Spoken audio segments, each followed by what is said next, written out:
Berdasarkan analisis dari para analis militer internasional, kalau Amerika nekat menyerang Iran, ini bisa jadi Vietnam kedua bagi mereka atau bahkan lebih buruk. Iran punya medan geografis yang sangat sulit, dengan pegunungan Zagros yang bisa jadi benteng pertahanan alami. Mereka juga punya strategi perang asimetris yang sangat efektif, mengandalkan serangan gerilya, serangan rudal mendadak, dan penggunaan drone-drone kamikaze yang murah tapi mematikan. Jika pasukan darat Amerika nekat masuk ke Iran, mereka bakal ketemu dengan Basij, pasukan sukarelawan yang jumlahnya bisa mencapai jutaan orang. Ini pasukan yang siap mati syahid, yang akan bertempur di setiap sudut kota, setiap jalanan, setiap rumah, dan jangan lupa soal Selat Hormuz. Ini adalah titik kritis jalur pelayaran minyak dunia. Sekitar 20% minyak dunia melewati selat ini setiap harinya. Iran sudah berkali-kali mengancam akan menutup selat ini kalau diserang. Dan mereka punya kemampuan untuk melakukannya dengan ranjau laut, rudal anti kapal dan kapal-kapal cepat yang bisa menyerang tanker-tanker minyak. Dan kalau selat ini ditutup, harga minyak bisa naik sampai $200 per barel, inflasi global meledak, resesi ekonomi di mana-mana, dan ini akan jadi mimpi buruk bagi seluruh dunia.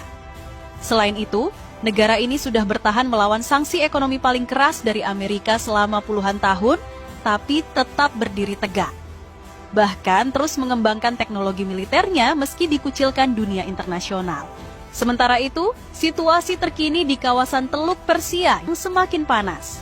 Kapal-kapal perang Amerika, termasuk kapal induk USS Abraham Lincoln dan USS Dwight D. Eisenhower, sudah ditempatkan di perairan Teluk Persia dan sekitarnya. Puluhan jet tempur F-18 Super Hornet, helikopter tempur Apache, dan ribuan marinir siap tempur Amerika siaga penuh di kawasan ini. Di lain sisi, Iran tidak tinggal diam. Mereka juga sudah memobilisasi kekuatan Garda Revolusi Islam di sepanjang pantai Teluk Persia. Ratusan kapal cepat bersenjata rudal dan torpedo sudah disiagakan. Ribuan rudal balistik dan jelajah sudah ditempatkan di bunker-bunker bawah tanah yang tersebar di seluruh negara. Dan yang paling mengerikan, drone-drone kamikaze mereka yang sudah terbukti efektif menyerang instalasi minyak Arab Saudi beberapa tahun lalu, kini siap diluncurkan kapan saja.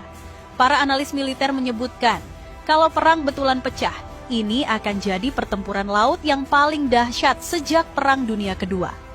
Yang membuat situasi makin genting adalah adanya insiden-insiden kecil yang terus terjadi. Beberapa minggu lalu, kabar beredar ada drone Iran yang terbang sangat dekat dengan kapal perang Amerika, cuman berjarak beberapa ratus meter. Ini adalah provokasi yang sangat berbahaya, karena bisa memicu kesalahpahaman yang berujung pada tembakan pertama yang tidak disengaja. Belum lagi soal tanker-tanker minyak yang ditangkap atau diserang di perairan Teluk Persia. Iran beberapa kali menangkap tanker yang mereka anggap melanggar sanksi, sementara Amerika dan sekutunya menuduh Iran berada di balik serangan-serangan terhadap kapal-kapal dagang internasional. Setiap insiden seperti ini adalah bahan bakar yang bisa memicu ledakan besar. Dan jangan lupakan faktor Israel dalam konflik ini. Israel adalah musuh bebuyutan Iran dan mereka juga punya kepentingan besar di kawasan.